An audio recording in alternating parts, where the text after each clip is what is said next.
provide individualized support based on students' abilities and challenges? Yes. Ay! Yes.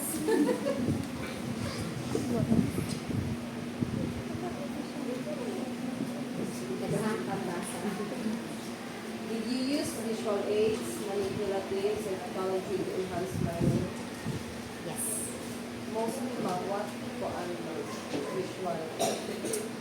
Since we are given the TV and we also have our laptops, most of the time we are using PowerPoints or YouTube videos and so on.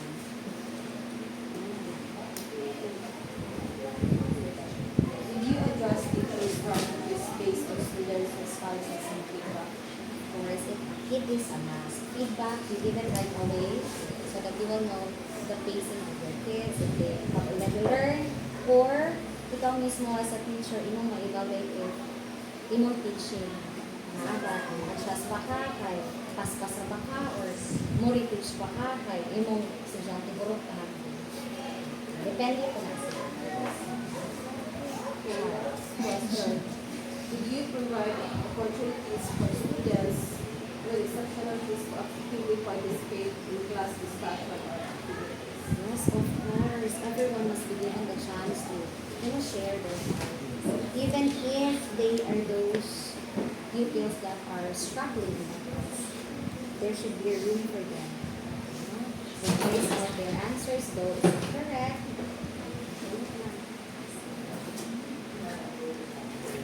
There are any opportunities for students to participate in mainstream classrooms or activities? Um, in my class, we don't actually have mainstream. Wala man the inclusion, dili lang sa akong class. But as a whole, in our school, natin yung mainstream. Of course, they are given the chance as well to treat equally at the same isa as a special needs. Edit na ninyo. Did you create a supportive and inclusive learning environment for all students, including those with disabilities or exceptionalities? And of course, they are part of the curriculum of inclusive education. So whether you like it or not, kay nahimo, kay na naman sila diri, ato silang gawad. Gani na yung mga other grades nga na sila pupils with disabilities or na manifestation, wala sila nahimo kung dili gawad. And di na nato sila ma-adjust kung sa mga activities, which is a big challenge to us teachers. Teacher teachers. Did you advocate for the inclusion and acceptance of students with exceptionalities in the school community? That's a very good word, ha? Pero it's part and parcel of our job to accept whoever that will be enrolling in our school, be it with, mga smart kids, samot na itong kinahanglan din sa mga health. Those who are kinahanglan o pagkagat. Love na naman sila.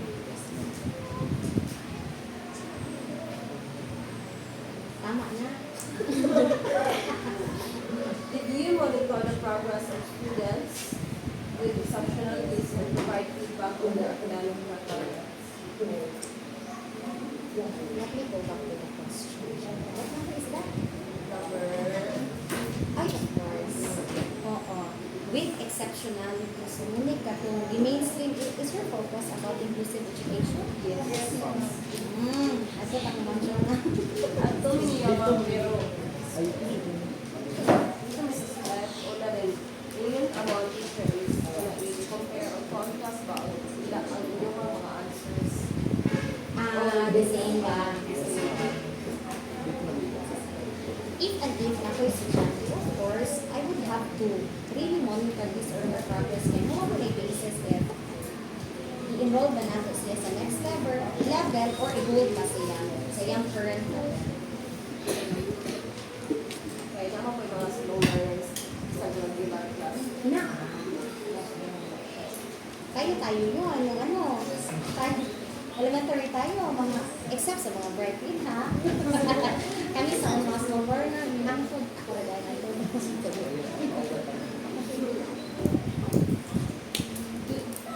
You have now knowledge of the specific exceptional case or disabilities of each student. Not really all of their disabilities, but maybe some things. But for a teacher, dapat makalugod ka kung sa ilang individualities para mas makacater ka kung sa ilang angay na nila.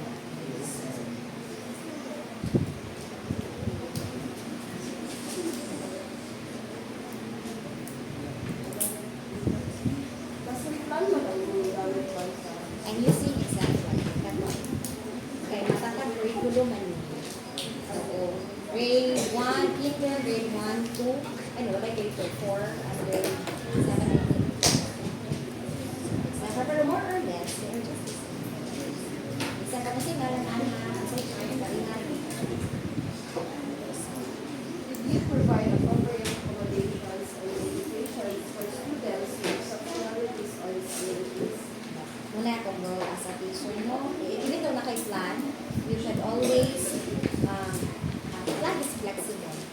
Plan is flexible, no? You can always modify it depending on the needs of your student, depending po o kinahanglan siya ng teacher. So right there.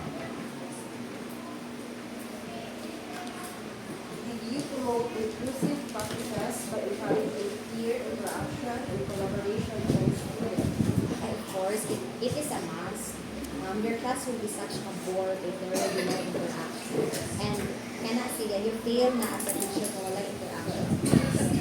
Pero na-ay exception because naman may group na ano nila sa mga bata na gatapok kung talabangon. So, kung hangin na po ka, usog sa mga strategy para na po ma-invite ko lang attention.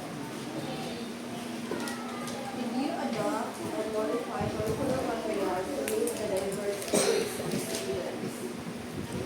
Yes, kaya yun naman di-acknowledge na ay student with special needs. So, of course, you need to adapt and modify the curriculum, especially with the materials that you're gonna be using to suit their needs. Tama na. Ito na po sa mga sige lang. The next is for students. 7 The students minutes. demonstrate understanding through various means, for example, verbal, written, and visual. They should, and it's a must. No? Like you have written exams or essays, pwede sa projects, and performance tasks in the class, kailangan na sila mag-yaw-yaw, like, by then, you can quantify na ano sila nakatunan. Aside from the basic paper and pencil test, para sa anak, dili man kakasaling anak nga ilang exam, nakabalo na nung nga sila, kag-interview na ron. Pero, kaya nalaman na yun.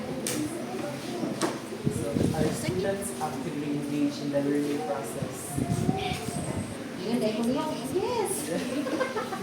Of course! Nangisap ang teacher kung dili sila mag-participate, correct?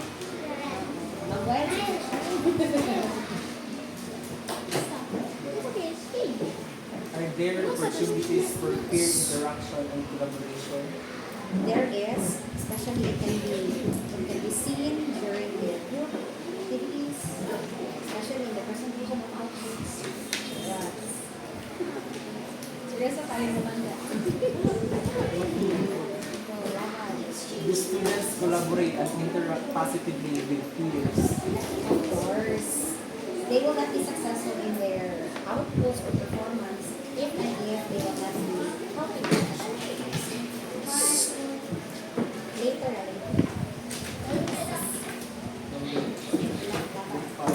Are students making progress academically and socially as outlined in their goals and objectives? I would say yes and no.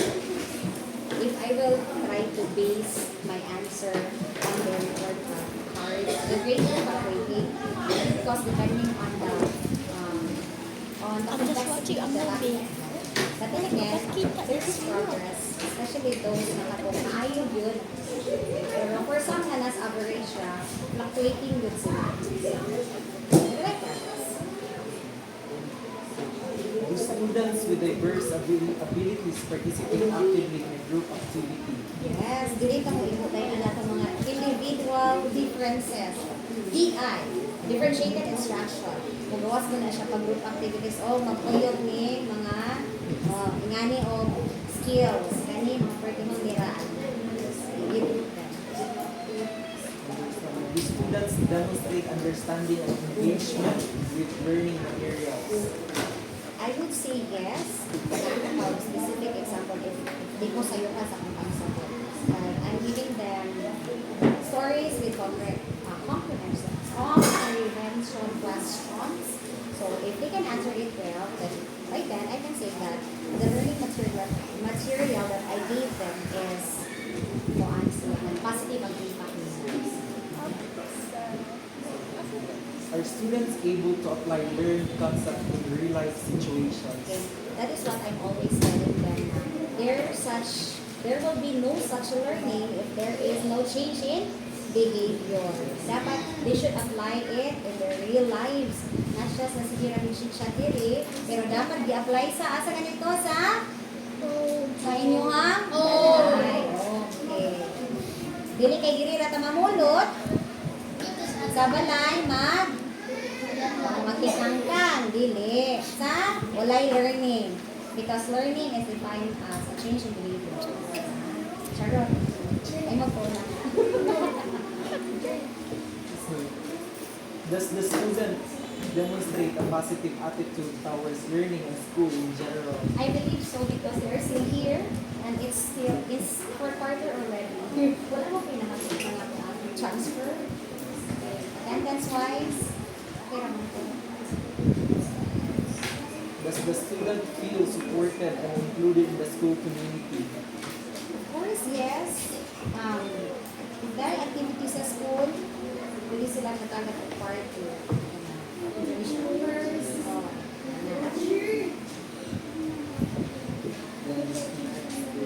Does the student show resilience and perseverance in overcoming challenges? that is one of our challenge as a teacher. If there are mga estudyante na their focus is excellence only, but when they fail, they will become nasa low self-esteem. Ikaw na po, yung mo na po na silang ringan, na po na kinabuhi, sa may buhaton. Paano po ka? Mas manikamo ka, magtuon pa, ayaw surrender, ayaw o dwell, anak. Bagkos dapat ay matutunan mo yung pagkakamali. Tama na. Number 12. Does the student take responsibility for their own learning and academic success? Yes, they should, because kinsa may responsibility and learning. Ours is teaching, but theirs is learning. Ikin nyo kung nailangan na. And they are well aware of it. Does the student seek out additional support or resources when needed? Yes. If they will not be able to understand some concept, we will try to ask some more activities, more worksheets, so that they can work it on. Does the student show improvement in areas of weaknesses or difficulty? Yes, I believe so. I will give you a specific example, like difficulty in weakness in reading. Okay, so kung first few months, di pa kayo ni certain bata kapag di mo basa. Pero kapasa siya, pero slow lang. And karon, kaluis ginoo na i-improve. Naato ko nang i-practice siya, na ay kalimot ko sa gala. Monitoring plan, individual monitoring plan natin. Are students receiving appropriate feedback and support to improve their academic performance? Yes. Kung sa maning feedback, kung kinahanglan siya, kinahanglan dili mo kadugayan, kung sayo ka siya, right there and then, correct it. And as for academic performance, nag-call ka sa mga parents para mag-performa sa ilang report cards. Tama na.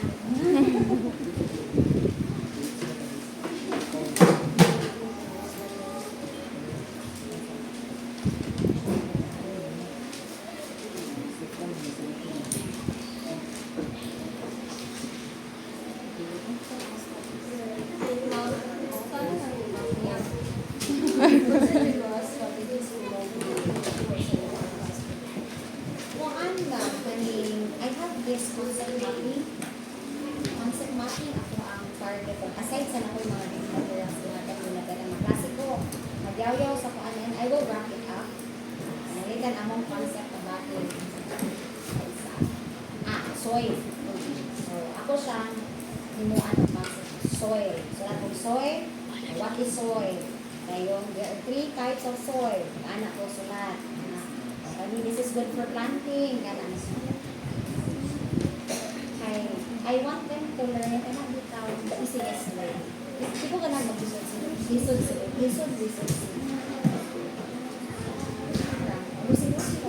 Of course, with the aid of the visual aid, kami patay doon, may walay internet, walay kurente, maluyan yung tanan-anak. Kaya wala na itong mga traditional. Nakabihapon. Lagi ako mag-write. Kailangan may mga whiteboard. Then, yan na. Sulat din ako. Pero dili na pa rin sa una nga. Use nila paper. Then, karon with the advent of TV sa DepEd, wala na bubo ng tar papel. Itong sa una, kung ang transition, dahan kayo po Andre visualize kung kay grade 1 teacher, man po sa una for 7 years. Grade 4. Mga grade 4 na nito. So, kasabot na sila paghilo. So, katong panahon, mag-print ka pag mga picture, magamit pag Manila paper. Dayon, ibot ko katong tar papel, tar papel. Na isa ka envelope, umunin siya, ang sa nga topic. Kaya para pag next year po, mo na lang itong kwaon. So, kanibot man yung TV, awa na po tar papel. Ako nang ipang-give up, dihatang na ko sa